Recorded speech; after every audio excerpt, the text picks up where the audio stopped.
Friends, എല്ലാവർക്കും നമസ്കാരം. എല്ലാവർക്കും ബബ്ലൂസ് വേഡിയിലേക്ക് സ്വാഗതം. ഇന്ന് ഉണ്ടാക്കാൻ വേണ്ടി കറിവേപ്പില വെച്ചിട്ട് ഞാനൊരു അച്ചാറാണ് ഉണ്ടാക്കാൻ വേണ്ടി പോകുന്നത് കേട്ടോ.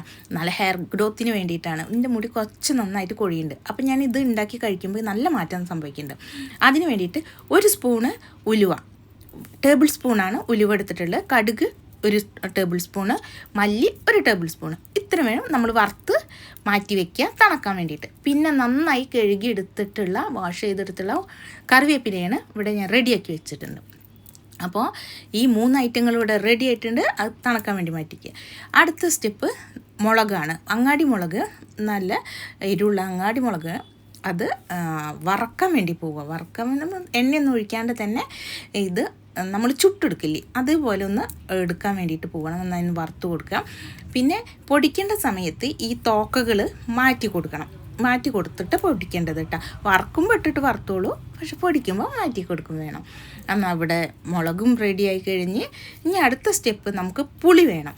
ഒരു വലിയ ചെറുനാരങ്ങ, 2 വലിയ ചെറുനാരങ്ങയുടെ വലിപ്പത്തിൽ ഒരു പുളിങ്ങ ഞാൻ എടുത്തിട്ടുണ്ട്.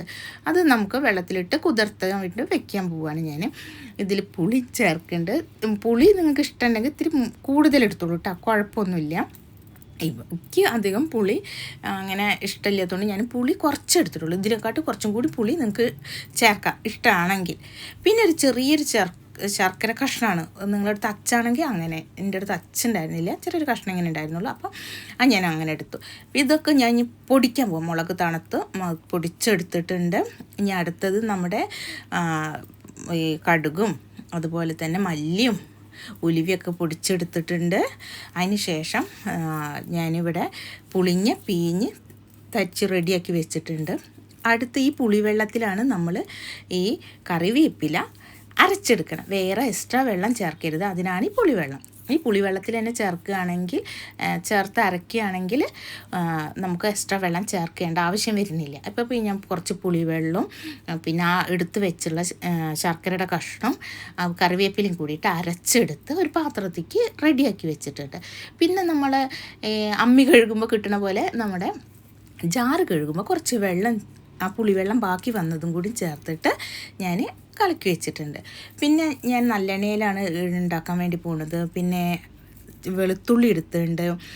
അപ്പോൾ ചട്ടി ചൂടായിട്ടുണ്ട്, അതിലേക്ക് എണ്ണ ഒഴിച്ചു കൊടുത്തിട്ടുണ്ട്. വെളുത്തുള്ളി നമ്മൾ ഈ ഇല കറിവേപ്പില ഇനി വല്ല ഗ്യാസിൻ്റെ പ്രശ്നമോ കാര്യങ്ങളൊക്കെ ഉണ്ടെങ്കിൽ അത് മാറാൻ വേണ്ടിയിട്ട് വെളുത്തുള്ളി ചേർക്കണം. കൂടുതൽ വെളുത്തുള്ളി ചേർക്കണക്ക് ഇഷ്ടമുള്ളവർ കൂടുതൽ ചേർക്കട്ടെ, ഒരു കുഴപ്പമൊന്നുമില്ല.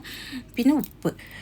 അപ്പം ഞാൻ കുറച്ച് വെളുത്തുള്ളി ചേർത്തിട്ട് നന്നായിട്ട് വഴറ്റി കൊടുക്കുകയാണ്. അവിടെ അങ്ങനെ ഒരു ഗോൾഡൻ കളർ ആവണ വരെ ഞാൻ വഴറ്റുമ്പോൾ വെളുത്തുള്ളി ഒരു പച്ച മണം മാറണം, അതാണ് ആവശ്യം.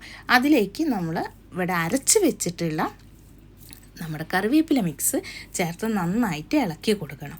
നന്നായി ഇളക്കി. അപ്പോൾ ഈ സമയത്ത് നമ്മൾ തീ കുറച്ച് വെക്കണം കേട്ടോ. ഈ കറിവേപ്പില എണ്ണയിലേക്ക് ഒഴിക്കുമ്പോൾ പിന്നെ ബാക്കി വന്ന ആ പുളിവെള്ളം ഉണ്ടല്ലോ, അത് ഇതിലേക്ക് ഒഴിക്കുമ്പോഴും നന്നായിട്ട് തീ കുറച്ച് വെക്കണം. എന്നിട്ട് വേണം അത് മിക്സാക്കിയിട്ടെടുക്കുക.